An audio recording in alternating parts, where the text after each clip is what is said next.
Welcome back to Lariat TV News. This week, March Madness tips off in Waco. I'm Lauren Holcomb. And I'm Irma Peña. Before we get to sports, the Baylor Communications Department is moving. Big changes are coming for Baylor's Department of Communications. The department is currently housed in the Castle Communications building and will be relocating to Morrison Hall, home of Baylor's Honors College. Department Chair Blair Browning announced this week that the move will allow for expansion with plans to occupy 3 floors of the building. The transition will start this summer. Baylor alumnus Claire St. Amant came to campus on Wednesday to discuss her new true crime novel, Killer Story: The Truth Behind True Crime Television. LTVN's Jacob Stowers has the story.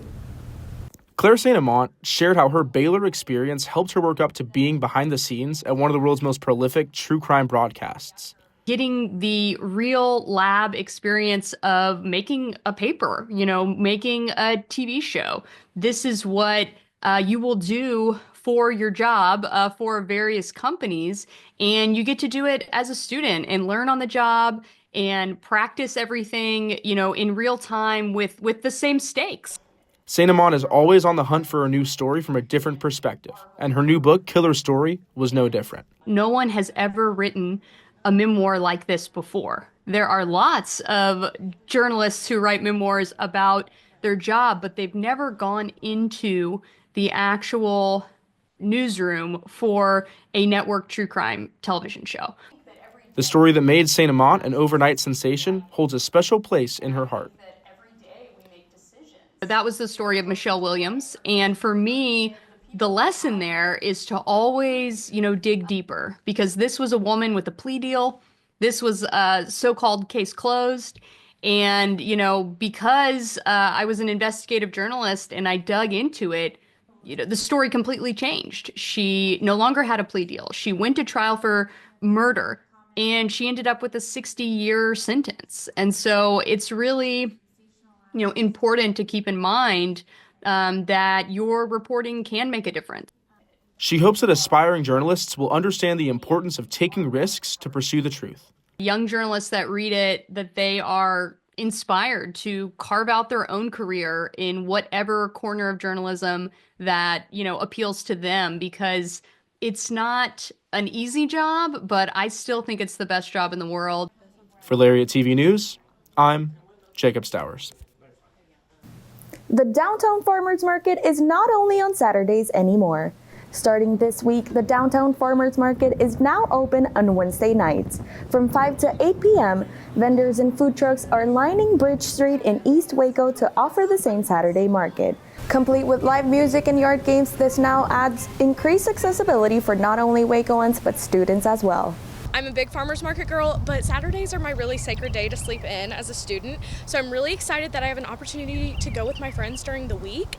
That is just so much more convenient for me. So I'm really excited to start going now that the weather's nice and it's brighter later. So I'm really excited for Wednesday night farmers markets to come back.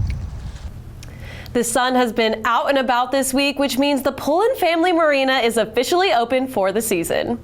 The marina is back for the spring and summer months, stocked with brand new sand and paddleboards for students and staff. Nested right on the Brazos, it offers kayaks, paddleboards, sand volleyball, canoes, and sailing classes for all students. Outdoor Adventure also hosts a number of events throughout the season, including Full Moon Float coming up this Tuesday, March 25th. What's really fun is look at the Baylor baseball schedule, and sometimes on their Saturday, Sunday afternoon games, the marina is also open at the same time. You can go float and listen to the Baylor baseball team. There's nothing quite like that. It's that time of year again to apply for Welcome Week leader positions. LTVN's Gracie Savage tells you more about the experience. New Student Programs is now accepting applications for Welcome Week leaders. A Welcome Week leader is someone who leads the new incoming students throughout the weekend leading up to the first day of school. There are a series of events that happen that weekend that allow the students to meet each other. One past Welcome Week leader said this was the highlight of her college career. So that was like the way that I got plugged into Baylor. And so I wanted to be part of, the people that help lead new freshmen and getting plugged into Baylor so that they could have a similar experience to mine. When Zoe was a leader, she combined groups with Ryan Jones to give new students more people to collaborate with. Her and Ryan kept in touch after Welcome Week and have now been dating for 2 years. It was fun to get closer to him as a leader too.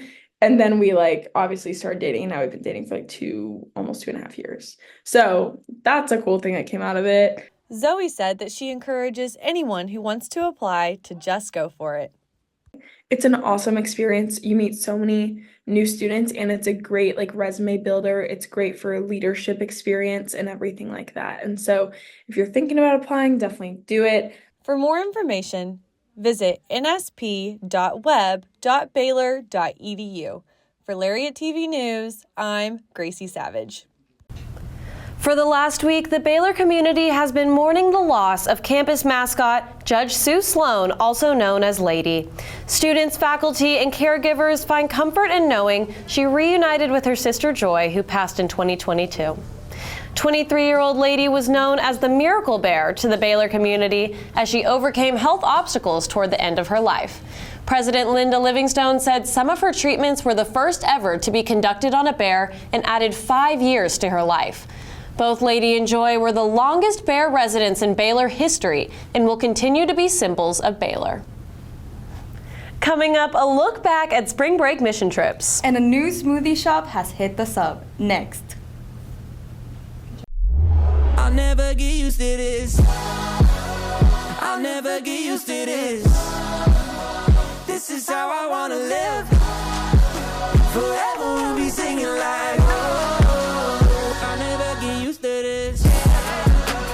I'll never get used to this. I'll never get used to this. This is how I wanna live. This is how I wanna. Forever we'll be singing like, oh, I'll never get used to this.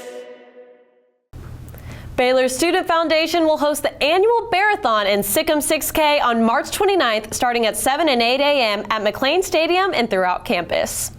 This event, which raises funds for scholarships, is expected to draw 2,000 runners. The closed areas are University Parks Drive, Baylor Avenue, 3rd Street, Bagby Avenue, 5th Street, and Dutton Avenue.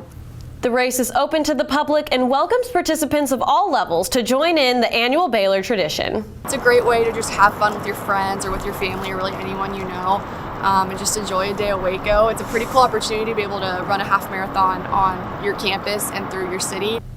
Several church groups hosted mission trips over spring break. These mission trips created life-changing experiences for everyone involved. LTVN's Jacob Stowers has the story. Last week, over 100 Baylor University students and faculty members served Christ in their local Texas community and internationally through mission trips to the Dominican Republic, the Netherlands, and Costa Rica. Antioch Community Church hosted one of the many mission trips held and sent groups to Edinburgh, McAllen.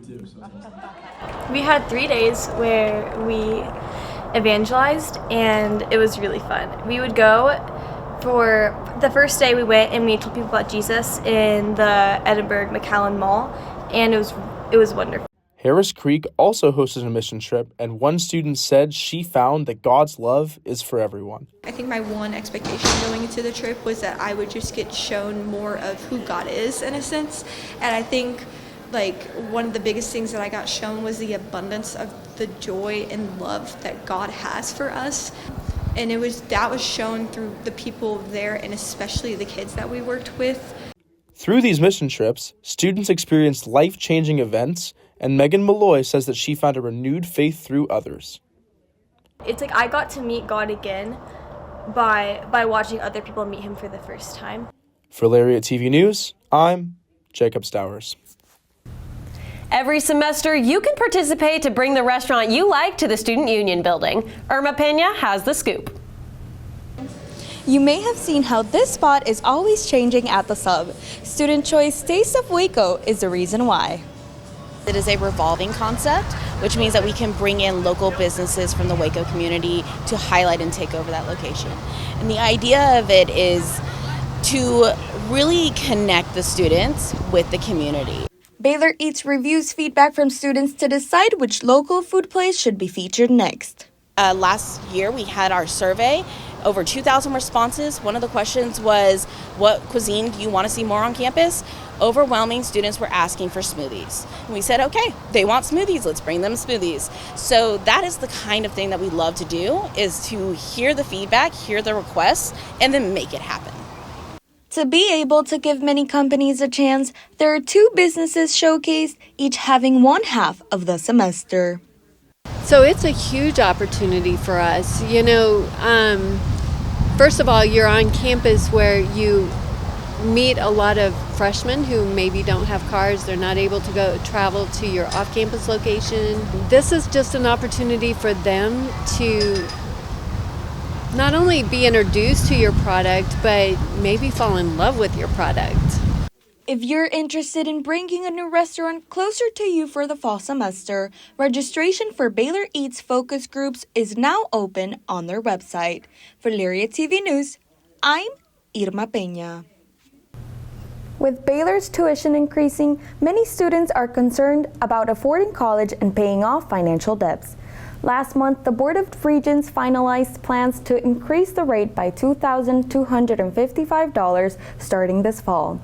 Baylor recently launched the Extend the Line initiative, which aims to dedicate $250 million in new scholarships by the end of 2030. However, many students are still left wondering if this initiative will be enough to help pay their tuition. I think that Baylor has a lot of great opportunities for scholarship for undergrad, but I think students like myself who are pursuing law school or med school or some other kind of graduate education, knowing that whatever money you would have spent on tuition through the scholarship you can now put towards that extra schooling is very nice and comforting. This initiative is part of Baylor's broader mission to ensure that financial burdens don't prevent students from achieving their academic goals and accessing Baylor's particular authentic college experience. Students and faculty gathered at Armstrong Browning Library for the 31st Virginia Beale Ball lecture featuring former editor of Poetry magazine Christian Windman. LTVN's Marissa Muniz has the story. The Beale Poetry Festival is an annual 3-day celebration of all things poetry. This year, poet Christian Windman led the Virginia Beale Ball lecture. Freshman English majors Melody Go and Jay Abbott say they were excited to hear poets came to campus and were fans of Windman's work. I think when people see the word lecture, they think it's gonna be really boring, and that's just what comes to my mind. But it was not a super dry academic thing. He was really funny. So funny. He was really funny, and he knew so much poetry by heart. It was crazy. Abbott says he enjoyed how Windman describes beauty throughout his lecture. There's this universal experience of intrusive joy that you can have, kind of like a whoa, that's crazy moment of just experiencing beauty and kind of the fullness of reality. And that's not just something you can experience in poetry, it's something you can experience playing sports with a person that you love, or taking a hike in the mountains, or seeing one of the Draper cats. The Beale Poetry Festival has events going on throughout Friday, including a poetry reading by Carl Phillips at 5:30 p.m. in Armstrong Browning Library. For Lariat TV News, I'm Marissa Muniz. Baylor Outdoor Adventure is hosting a float and fish day trip this Saturday. The event will take place from 7 a.m. to 7 p.m. on March 22nd, and participants will have the opportunity to paddle 8 miles over the Middle Bosque River and fly fish.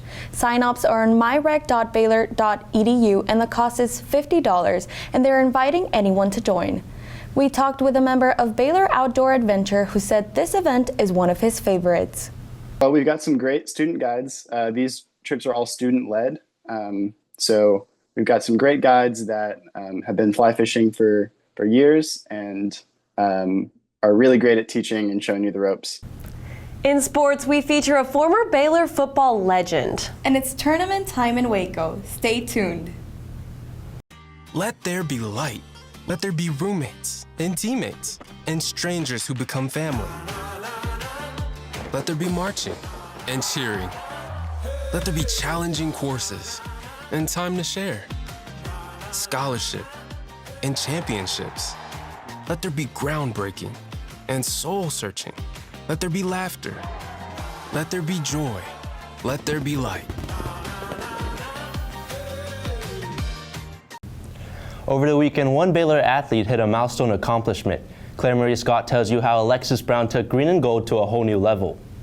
Last week at the NCAA Indoor Championships, long jumper and sprinter Alexis Brown made history, finishing first in the long jump event with a 22.775 mark. Brown is the first Baylor athlete to win a national title in long jump and is the first athlete since 2021 to bring home gold in the Indoor Championships. But it hit me afterwards when I realized, I won the whole thing. I didn't even know if I was going to take my last jump because I was just in tears, but it was cool. At last year's championships and Olympic trials, Brown came up just shy of the podium, which fueled her fire to have a successful meet. I'm using that as motivation. I'm not going to finish fifth again. My goal, I told Coach Ford and Coach Stacy, I want to win.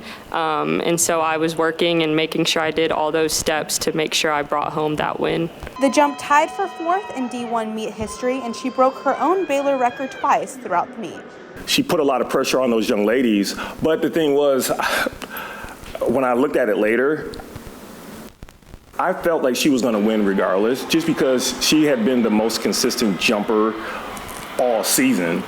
She's probably had more 22 jumps than anyone else in the field. This weekend, track and field will be hosting the Clyde Hart Invitational. For Lariat TV News, I'm Claire Marie Scott.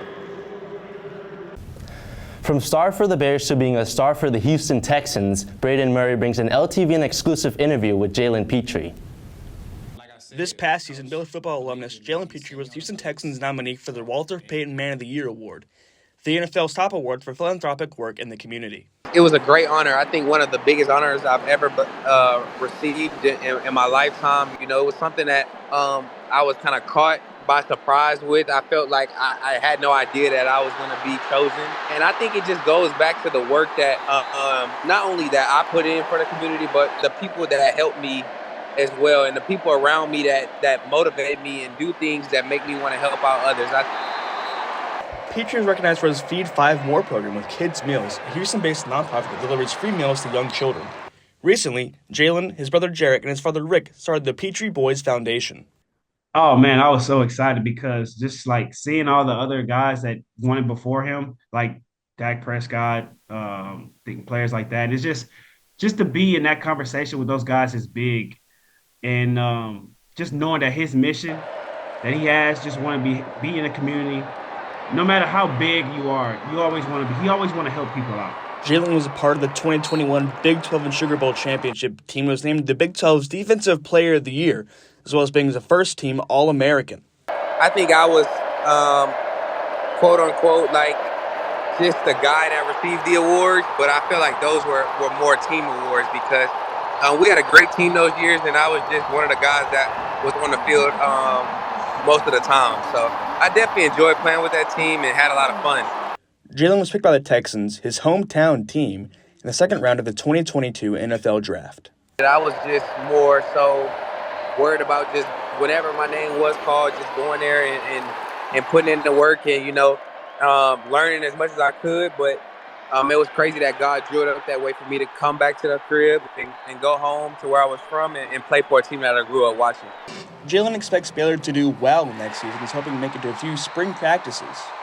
For Lariat TV News, I'm Braden Murray. One of the brightest stars in college basketball, VJ Edgecombe, made his March Madness debut on Friday after an all Big 12 season. Here's the story. Freshman standout guard VJ Edgecombe was named as the Big 12 Freshman of the Year, following in the footsteps of Keontae George and Jacoby Walter, who won in 2023 and 2024 respectively. It means a lot. I'm just blessed to, be able to get the award. I just want to thank God for that. I credit my teammates, helping me look good on the court, especially my PG right here. So I'm just grateful just to be given the award. Edgecombe is the 13th player in Big 12 history and the third straight freshman from Baylor to be selected as the preseason and postseason Freshman of the Year. Baylor's the only school in Big 12 history to have a player earn both honors in 3 consecutive seasons. VJ's ability to affect the game in different areas. He can affect it on the ball, he can affect it off the ball, he can affect it in transition, he can affect it in half court, offensively, defensively, a lot of different things, scoring it, passing it, stat sheet stuffer. Being a staple in the Baylor lineup, Edgecombe led all freshmen in the conference, averaging 15 points per game. Edgecombe's 5.4 rebounds and 3.3 assists per game ranked third among Big 12 freshmen. In just his first season at the collegiate level, Edgecombe says he's been able to learn a valuable lesson. Adversity, you're going to face adversity everywhere you go. It's just a matter of if you're going to be connected or not. It's going to determine a lot, especially with a team.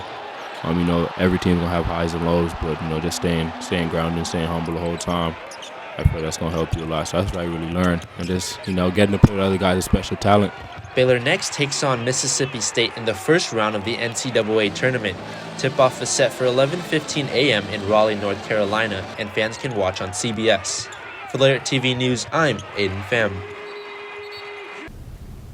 Sunday night, it was announced that women's basketball will be hosting the first two rounds of the NCAA tournament. This marks the Bears' 21st consecutive NCAA tournament appearance. Baylor's a 4 seed and will face 13 seed Grand Canyon on Friday at 2:30. GCU enters the tournament on a 30-game win streak and earned its first invite to the tournament in school history. The Bears are looking for a redemption game after losing to TCU in the Big 12 championship game.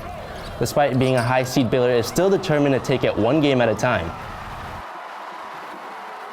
If we get to Spokane, we're excited, but right now we've got to focus on what do we have to do against Grand Canyon to have an opportunity to play a second game. And so that will be the focus. Certainly my staff will be split in terms of scouting so that we're prepared for the second game and really ready to put a game.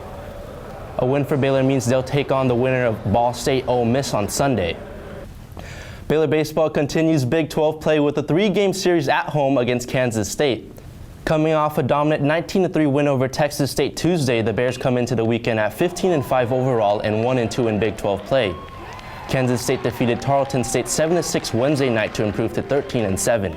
The Wildcats are on a 4-game win streak and undefeated in Big 12 play, sweeping Utah last weekend. The last time these two teams squared off was in 2023 when the Bears took 2 games out of 3 in Waco.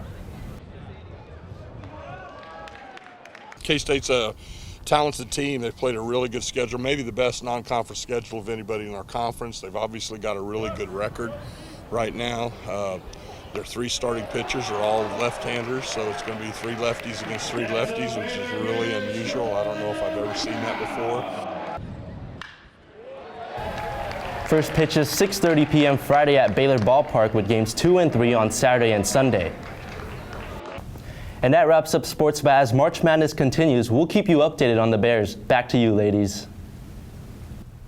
Thanks, Aiden. That wraps up this week's newscast. Be sure to follow Lariat socials for everything you need to know. The news never stops, and neither do we. So we hope to see you next week, and as always, sick and Bears.